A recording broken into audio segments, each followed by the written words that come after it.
વડોદરાની યુવતી સૌમ્યા અક્ષત છેલ્લા 10 વર્ષથી પર્યાવરણને બચાવવાના મહત્તમ કાર્ય કરી રહી છે, જેમાં પ્લાસ્ટિકનો મહત્તમ ઉપયોગ તેમજ પ્લાસ્ટિકને રિસાયકલ કરવા તેમજ વૃક્ષની વાવણી કરીને તે મોટું થાય ત્યાં સુધી તેની માવજત કરવા સુધીના પ્રયત્નો સૌમ્યા અક્ષત દ્વારા કરવામાં આવી રહ્યા છે અને તે પર્યાવરણને બચાવી રહી છે।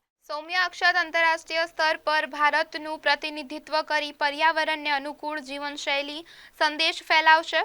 ફિલિપિન્સ ખાતે 18મી જુલાઈએ યોજાનાર આંતરરાષ્ટ્રીય ગ્લેમરસી ગ્રીન બ્યુટી પેજન્ટ સ્પર્ધામાં વડોદરાની યુવતી સૌમ્યા અક્ષત અંડર 14માં ભારતનું પ્રતિનિધિત્વ કરી પર્યાવરણ અનુકૂળ જીવનશૈલી અપનાવવા માટેનો સંદેશ ફેલાવશે। આ સ્પર્ધામાં કુલ 6 રાઉન્ડ યોજાશે।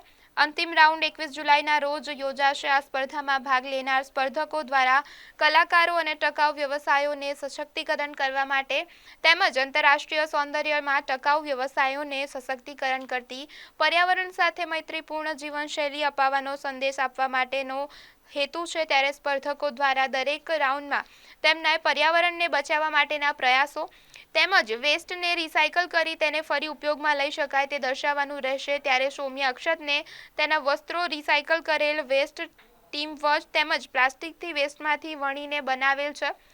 आ तेमां जूनी साड़ीओमांथी आधुनिक वस्त्रों तैयार करीने पहेरशे। आम सौम्या अंतरराष्ट्रीय सौंदर्य स्पर्धा में भारतनुं प्रतिनिधित्व करशे अने पर्यावरण अनुकूल जीवनशैलीनो संदेश आपशे। ये और जो प्रेस कॉन्फ्रेंस हमने रखी है वो सस्टेनेबल लाइफ को प्रमोट करने के लिए रखी गई है, क्योंकि मैं अभी मिसेस अर्थ ऑर्गेनाइजेशन में पार्टिसिपेट कर रही हूँ। तो ये मेरी पूरी जर्नी जो 10 साल से पर्यावरण के लिए काम कर रही हूँ उसको किस तरह से ग्लोबल प्लेटफॉर्म पर ले जाऊँ और किस तरह से इस पार्टिसिपेशन को एग्जाम्पल की तरह सेट करूँ लोगों के सामने, वो मैसेज मैं लोगों तक पहुंचाना चाहती हूँ।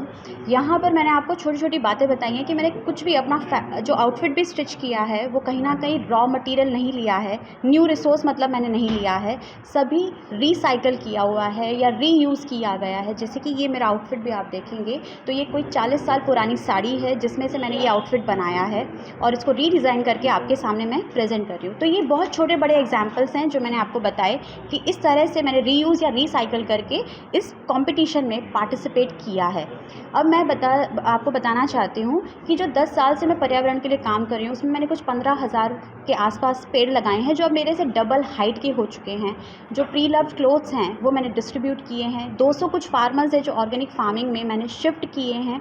और इस तरह के मैंने गणपति, हम सिर्फ मिट्टी से गणपति नहीं बनाते हैं, हम जो कलर उस पर लगाते हैं वो भी वेजिटेबल या फ्रूट से एक्सट्रैक्ट करते हैं कलर और वो लगाते हैं। जो आप मार्केट में देखते हैं वो सिंथेटिक कलर्स होते हैं जिनका सॉल्यूशन अगेन कुछ भी नहीं होता। तो इस तरह के कुछ मैं प्रोजेक्ट्स कर रही हूँ। और मिसेस अर्थ ऑर्गेनाइजेशन जो है हमारी फिलीपींस में इसका इवेंट होने वाला है इसी 18 तारीख को और 21 को फिनाले है। तो इसमें आप प्लीज़ पार्टिसिपेट भी, आप इस चीज़ को प्लीज़ फॉलो करिए और मेरी मदद करिए कि सस्टेनेबल लाइफ को आप आगे तक पहुंचा पाएँ। Thank you. इस इवेंट में कितने राउंड होने वाले हैं? इस इवेंट में कुछ 5 से 6 राउंड होने वाले हैं। जैसे एक इको फैशन राउंड है, फिर नेशनल कॉस्ट्यूम राउंड है, फिर जैसे मैंने आपको बताया कि नेशनल कॉस्ट्यूम भी जो मेरा बना है टेक्सटाइल पूरा वेस्ट से बना है। National costume eco fashion round जो बना है उसमें मेरे कुछ 7 किलो का प्लास्टिक वेस्ट है जो हमने वीव किया है कच्छ में से, और वहाँ से उसमें से एक आउटफिट बनाया है सुंदर तरीके से। इस तरह की कुछ 5 से 6 हमने राउंड उसमें उन्होंने रखे हुए हैं। सर, मेरा नाम सौम्या अक्षत है।